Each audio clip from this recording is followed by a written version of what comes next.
Welcome into 3 and Out. I'm Matt Boyer for Broncos TV, and as we do every week on 3 and Out, we're taking a look at the highlights from last week, the big storyline this week, and a look ahead to that all-important matchup on Sunday. This week, of course, it's against the LA Chargers. So let's get right to it. Four-man pressure, Simeon in the pocket, steps up, now throws the ball middle of the field, a dangerous one, it's intercepted. Time now for first down. Usually we take a look at highlights in this segment, but Phil Milani joins me now. We got to take the bad with the good, right? That's true. Everything on the table here. We're going to first talk about, though, missed opportunities, because that's something Vance Joseph keyed in on during his weekly address. Yeah, one of the biggest missed opportunities that I noticed in Sunday night's game was the Broncos struggled to get the ball in the end zone a little bit. And one play where I thought maybe they could have got that was a throw to the flat to Jamal Charles. Trevor Siemian does a nice job recognizing a safety blitz. Landon Collins comes up, but then they drop a guy on the other side, so it actually ends up only being 5-on-5. But because there's pressure in Simeon's face, the ball maybe got a little bit deflected and it falls short to Charles. But we know how fast Jamal Charles is. If he catches that ball cleanly, he's off to the races, and maybe it's a score. A score that early in the game, that was in the second quarter, could have changed the whole thing. Could have been a very, very different play. Now, let's take a look at some good highlights. All right, Okay. let's take a look at a good play here. You said it. The difference in protection, I mean, that can make a world of a difference, and we saw it with DT and Trevor. Yeah, on this 40-yard play, we saw a nice, good pocket. Trevor Siemian able to really step up into this throw.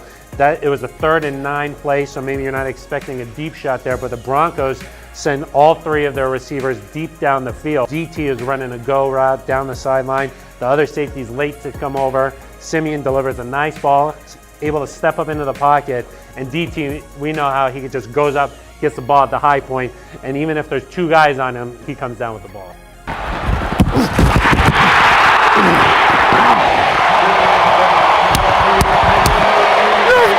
Time now for second down. Ben Swanson joins me. We're taking a look at the big storyline or the big picture for the week, Ben. And the AFC West, I mean, you look top to bottom, so competitive. The Chargers have won 2 straight. The Raiders started off hot, kind of tailed off a bit in recent weeks. Is this the best division in football right now?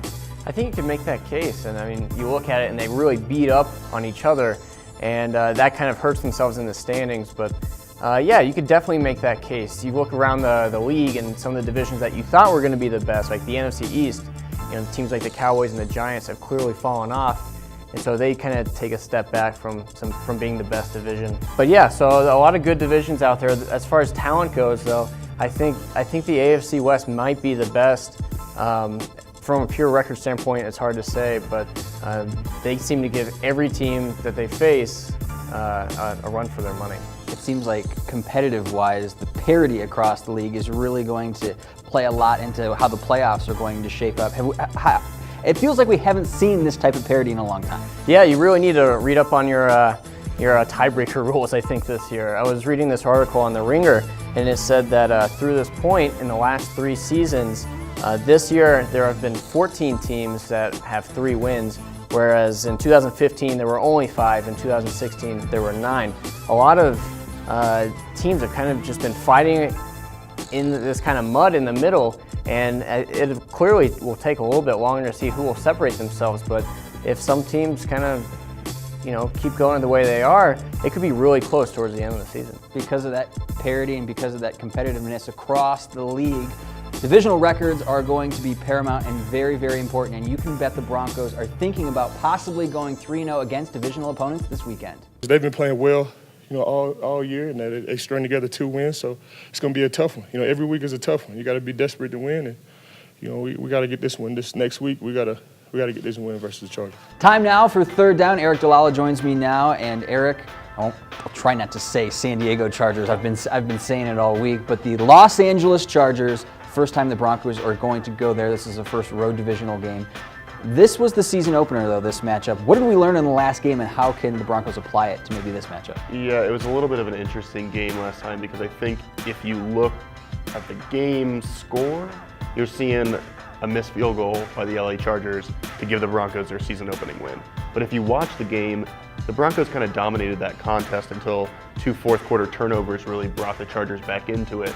I think they match up well if they can slow down Melvin Gordon. They definitely did that in the first matchup. Trevor Siemian was efficient, Phillip Rivers not so much. and they ran the ball and stopped the run. It's all about getting back to that. In the first game we saw, when the Broncos do that, they're really hard to beat. And like everybody always says, the run game travels. Travels in the playoffs, but it also travels in October when you need to go get a divisional win. When you've got a team like this that's won 2 straight, LA started off, of course, a little rough, but have gotten things back on track the last couple of weeks. What's key for the Broncos to get off to a good start? Yeah, I mean, the Chargers were never that far off, and 3 of their 4 losses came by a combined 7 points, so they were always right there, kind of like the Giants a little bit, actually. They got Mike Williams back last week, the 7th overall pick. He only had 1 catch, but he opens up another factor in their offense. Melvin Gordon last week, 150 all-purpose yards, so that's kind of a reason for that. So if you're the Broncos, you can't afford to fall behind again. And that's something that we haven't really seen this year, that them falling behind early in the first quarter. But last year, that was a big issue. And so for them, getting off to a good start in the first quarter, finding some red zone efficiency, taking this kind of 3-game cold stretch and turning it back into a positive like it was in the first 2 weeks, that's going to be really important if they want to get a road win. That'll do it for 3 and Out. Special thanks to Austin Brink and Aaron Gunning behind the camera, as well as Eric Dalala, Phil Milani, and Ben Swanson. I'm Matt Boyer. Thank you so much for joining us on 3 and Out.